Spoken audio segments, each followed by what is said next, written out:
Yeah. Calling this meeting to order. What is it? Is there any? Oh yeah, roll call, please. Thank you. It's on. Roll call, please. Mike Morris, Here. Matt Conant. Here. Thank you. Pledge of Allegiance. Will we all stand? Matt, would you go ahead and lead us, please? Salute, pledge. I pledge allegiance to the flag of the United States of America and to the republic for which it stands, one nation, under God, indivisible, with liberty and justice for all. Thank you. Okay, is there any public comment? Seeing none, let's move on. Consent calendar, Move to approve. second. All in favor? Aye. Aye.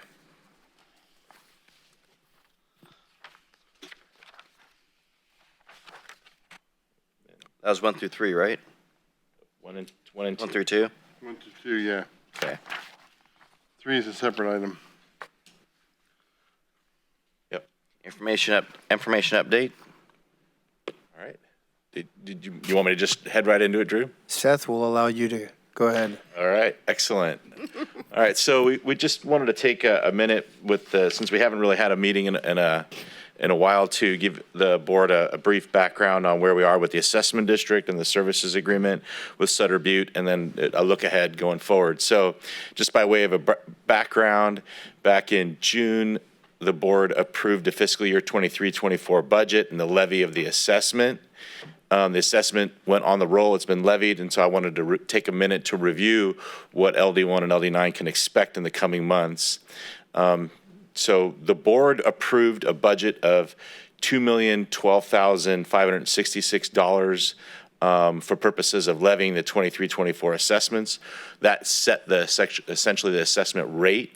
Once that got applied to all the parcels, the actual levy between what was sent out in direct bills and what went on the Sutter County secured tax roll was $2,049,821. That minor difference of about $37,000 relates to minimums. So there's a minimum assessment that's part of the engineer's report and the formula. And then if there's any changes in parcel attributes, when you apply that approved rate, it could increase. So if there's new development and things like that. So that's the minor difference in actual assessments.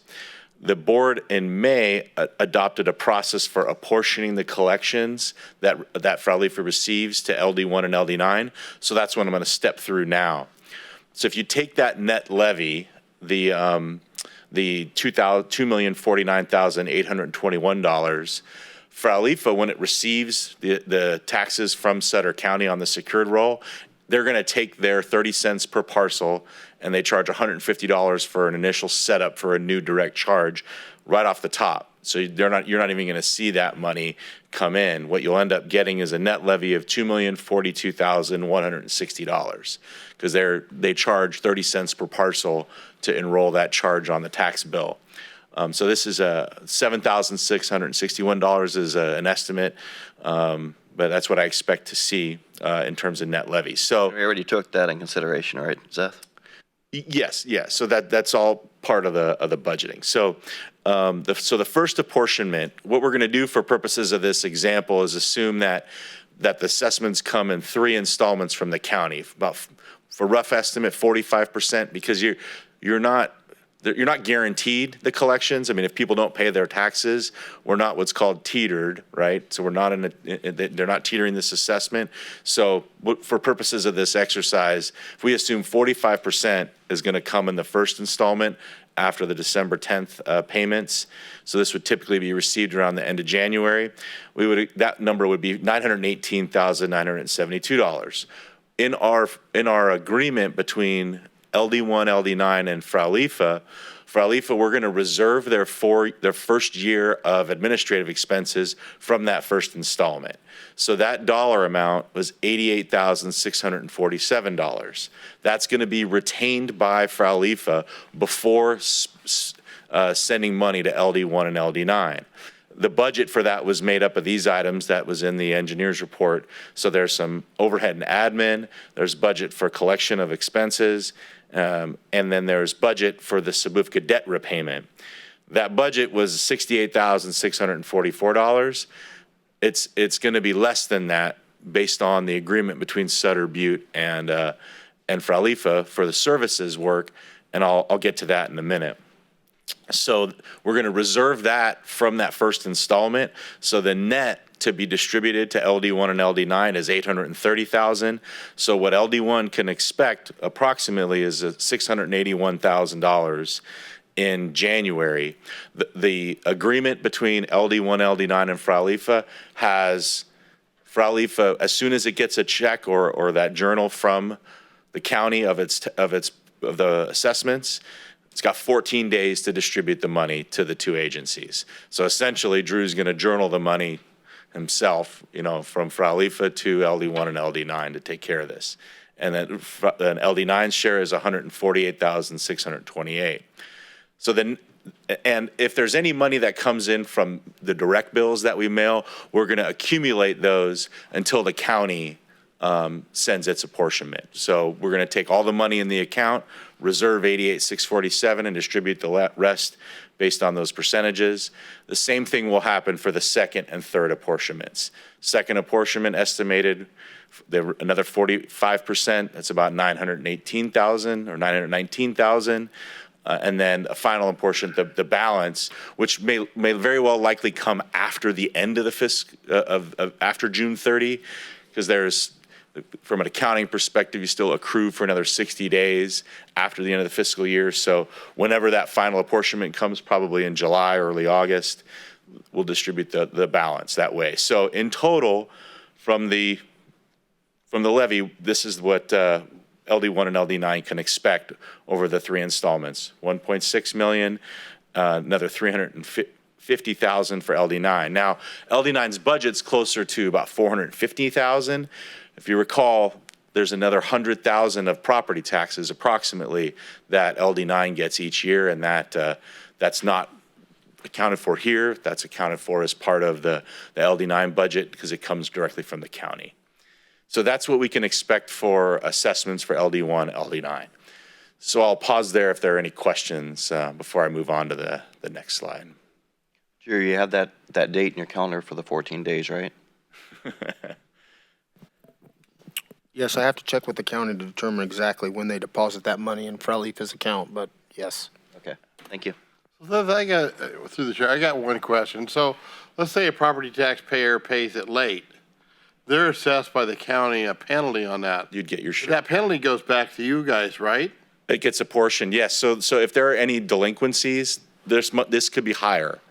Yes, Correct. The first day is 10%. 10%. And right. then every 30 days after that, it's 1.5% per Right. 30-day period. So, Yeah, so they it would, adds up fast. yeah, they would apportion that penalty, those penalties and interest to each taxing entity on the tax bill proportionately. So if it's a $1,000 tax bill and $100 was a Frwlfa assessment, and there's 10% penalty, you'd get $10 because you're the $100 penalty, you'd get your share of it. That's what I thought, okay. Yep, absolutely, absolutely.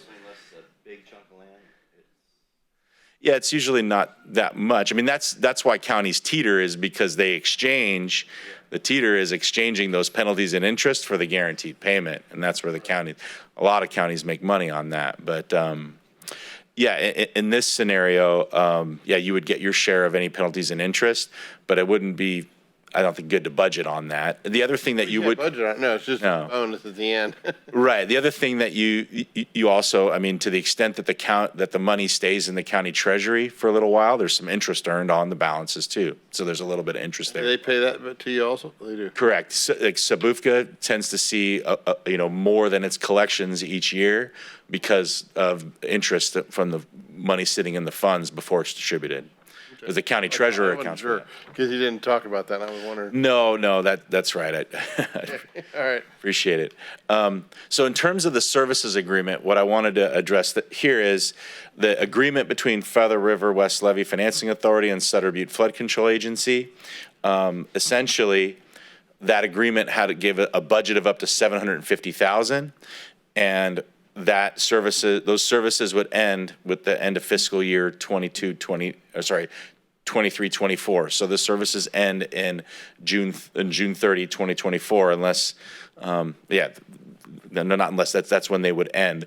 Essentially, once we're done with the services, we'll go ahead and give a final accounting to Sutter Butte. We'll give a final accounting of where we sit. Where we sit as of December 11th, of that $750,000, we spent $688,763 to date. So there's still a budget of $61,000 there remaining. What we'll end up doing is just taking that total amount, dividing it by 15, and then Frwlfa would start paying back in fiscal year 24-25, $50,000 each year, in July at the beginning of the year. So you will have, of that $88,000, a portion of that would come back to Sutter Butte to start that repayment. So you have the money from the prior year's collection to pay the next year's reimbursement back. So we expect that to be less than $750, because I don't see a scenario where we spend another $61,000 between now and the end of the fiscal year. I think we only have a couple more meetings, which I'll get to next. So this is where we sit in terms of the services agreement. Again, 688, 763 of the 750, and you'd expect a payment of somewhere under $45,000 a year. So in terms of a look ahead to future meetings, so there's a couple actions that I think the board has to take between now and the end of the fiscal year. We need to work to get a contract with Willdan. Right now, part of the services agreement includes Sutter Butte paying Willdan for this first year of assessment administration. Going forward, that would be part of what you would spend your money on, is contracting with Willdan for assessment administration. We typically, Sutter Butte enters into multi-year contracts for the assessment admin, so it'd be good to piggyback on that process with Willdan going forward.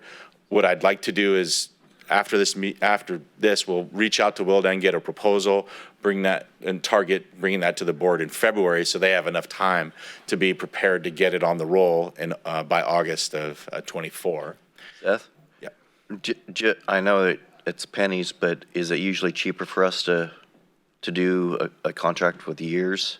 Yes. Yeah. I mean, essentially, the assessment administrator would expect to, be able to put the effort in up front and kind of spread that initial effort across multiple years. It's very common for multi-year contracts for assessment administration. Cool. Thank you. The other thing we need to do is select an auditor for fiscal year 23-24.